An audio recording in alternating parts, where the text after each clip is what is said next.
भगवान के भरोसे रहकर जो लोग कर्म नहीं करते और सोचते हैं कि मेरा सब काम अच्छे से सफल हो जाए, तो उनका ये सोचना गलत है। आप बिना कुछ किए बैठे रहना और अपने भाग्य और ईश्वर के भरोसे बैठकर कुछ भी पाने की उम्मीद करना, तो मैं कहूँगी कि आपको इस तरह ईश्वर के भरोसे नहीं बैठना चाहिए। ईश्वर ने हमें इतना अमूल्य जीवन दिया है, वे क्या कम है? इतना अमूल्य जीवन से हम कुछ चाहे वो पा सकते हैं, पर उसके लिए जरूरी है कि हमें उस कार्य में सच्ची लगन से मेहनत करनी पड़ती है। तो आइए हम आपको आज भागवत गीता का एक छोटा सा पाठ सुनाती हूँ। जय श्री कृष्णा।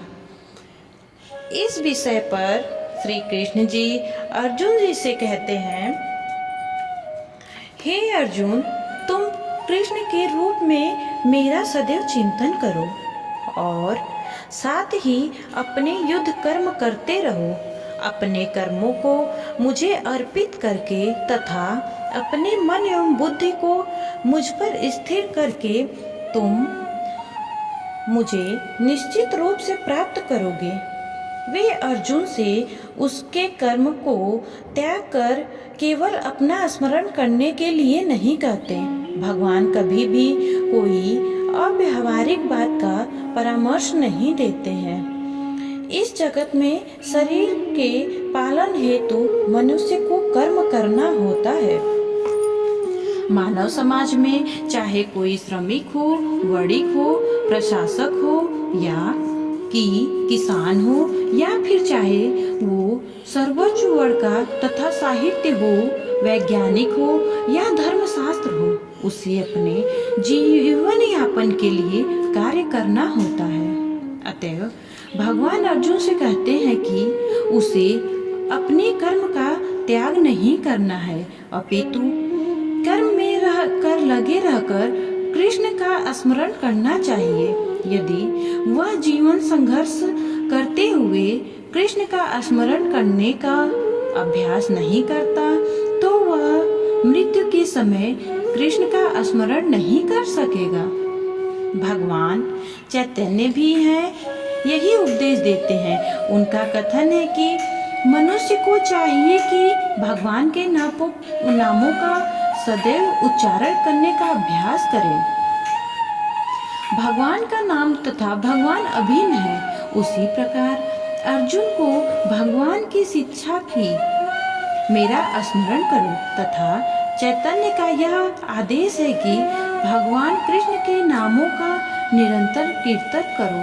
एक ही है, इसमें कोई अंतर नहीं है, क्योंकि कृष्ण तथा कृष्ण के नाम में कोई अंतर नहीं है। चरम दशा में नाम तथा नामी में कोई अंतर नहीं होता। अतएव हमें 24 घंटे भगवान के नामों का कीर्तन करके उनके स्मरण का अभ्यास करना होता है। अपने जीवन को इस प्रकार ढालना होता है कि हम उन्हें सदा स्मरण करते रहें। अर्जुन से भगवान आगे भी कहते हैं कि क्षत्रिय होने के कारण वह युद्ध का त्याग नहीं कर सकता, किंतु यदि वह कृष्ण का स्मरण करते हुए युद्ध करता है, तो वह मृत्यु के समय कृष्ण का स्मरण कर सकेगा। परंतु इसके लिए मनुष्य को भगवान की दिव्य प्रेम भक्ति में सेवा में पूर्णतः समर्पित होना होगा। यदि मन कृष्ण की सेवा में लग जाता है, तो सारी इंद्रियां स्वतः उनकी सेवा में लग जाती हैं। यह कला है और यही भगवत गीता का रहस्य भी है। श्री कृष्ण के विचार में पूरी तरह मग्न रहा जाए।